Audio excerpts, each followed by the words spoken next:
삼성전자 본사와 연구소가 있다는 데서 이미 게임은 끝. 서북으로 가로지르는 영동고속도로와 서쪽을 가로지르는 용인서울고속도로를 끼고 있습니다. 영통구의 최고가 아파트를 보면요,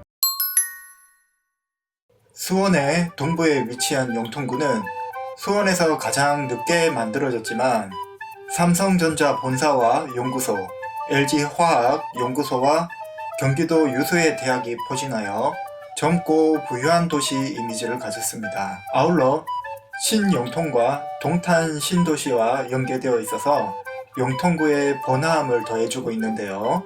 앞으로가 더 기대되는 곳, 수원 영통구의 부동산과 이곳의 아파트 경매 사건이 있어서 분석해 볼 테니까 끝까지 시청해주세요. 영통은 지형이 염통처럼 생겼다 해서 염통이라는 썰과 염과 통하는 곳이라고 해서 영통이라 불린 두 가지 썰이 있습니다. 영통구는 경기도청의 소재지이기도 한데요.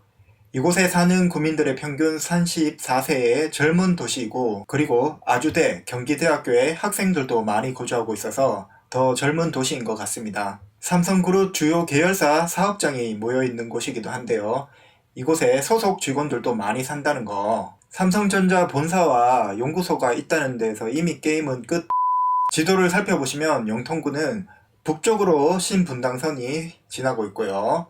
남쪽으로는 서인분당선이 지나고 있습니다. 서북으로 가로지르는 영동고속도로와 서쪽을 가로지르는 용인서울고속도로를 끼고 있습니다. 영통구의 정중앙에는 강교 호수공원을 끼고 있어서 도심 속 힐링 공간까지 갖추었습니다. 랜드마크로는 강교 테크노밸리, 아주대학교와 경기대학교가 대표적입니다. 영통구의 대표적인 상권은 제가 파란색 네모로 표시해뒀는데요.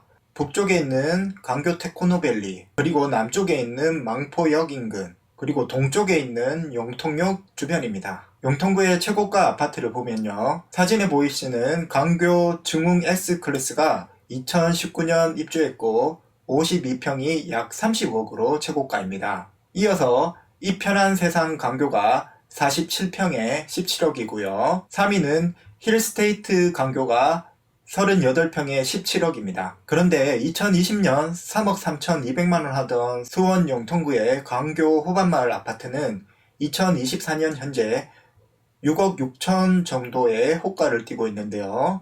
이 6억 6천짜리 강교 호반마을 아파트가 경매에 나온 뒤에 최저가 2억 1천만원까지 떨어졌다고 합니다. 어떤 사연을 가지고 있는지 지금 알아보도록 하겠습니다. 사건 번호 2022 타경 8947입니다. 건물 면적 18.13평, 6억 3천에 최초 감정되어서 5차 유찰 후 2억 1,609만원에 최저가 입찰 시작합니다. 입찰 기일은 5월 24일로 약 한 달 정도 남았네요. 네이버 부동산 보시면 경매에 나온 아파트는 82C 타입으로 저층 6억 1천, 중층 6억 8천에 나와 있는 모습 확인할 수 있었고요. 전세 3억 7천만원, 월세는 1억 5천에 100만원으로 나와 있는 거 확인할 수 있었습니다. 아실 실거래가 확인해 보시면요, 매매는 비교적 최근 거래입니다. 24년 4월에 6억 4천만원 거래됐고요. 전세는 24년 3월에 4억 원에 거래됐습니다. 월세는 24년 2월에 3천에 130에 거래된 거 확인할 수 있습니다. 394세대밖에 안 됨에도 매매, 전세, 월세 수요가 활발한 아파트로 경매 받은 후에 매매 및 임대 걱정은 없을 것 같네요. 다음은 사진 분석입니다.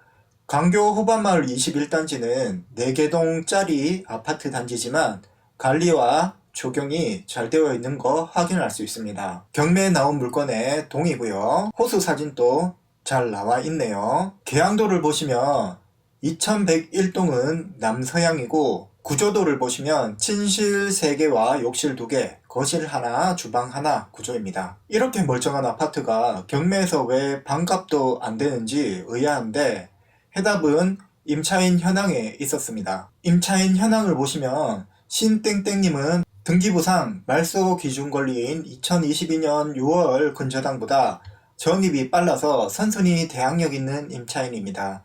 하단에 보이시는 경매 개시 결정 등기인 2022년 11월 전에 확정일자를 받았고, 배당 요구 종기일인 23년 1월 26일까지 배당 요구를 해서 배당도 받을 수 있습니다. 상단에 보이시는 2명의 낙찰자가 왜 모두 미납을 했을까? 그리고 왜 2억 1,600만 원까지 유찰이 됐을까? 추측을 해보자면 2가지 이유 때문입니다. 첫 번째로 대출이 안 나오는 경우입니다. 해당 경매 물건은 선선히 임차인이 있는 물건입니다. 대출받아서 임차인을 명도하고자 했던 낙찰자는 금융기관에서 선선히 문제가 해결되지 않으면 대출이 실행되지 않습니다. 두 번째로 대출 한도 문제입니다. 2024년 2월 들어서 주택담보대출을 받을 때 스트레스 DSR이 적용되어서 대출 한도가 기존보다 더 줄어들었습니다.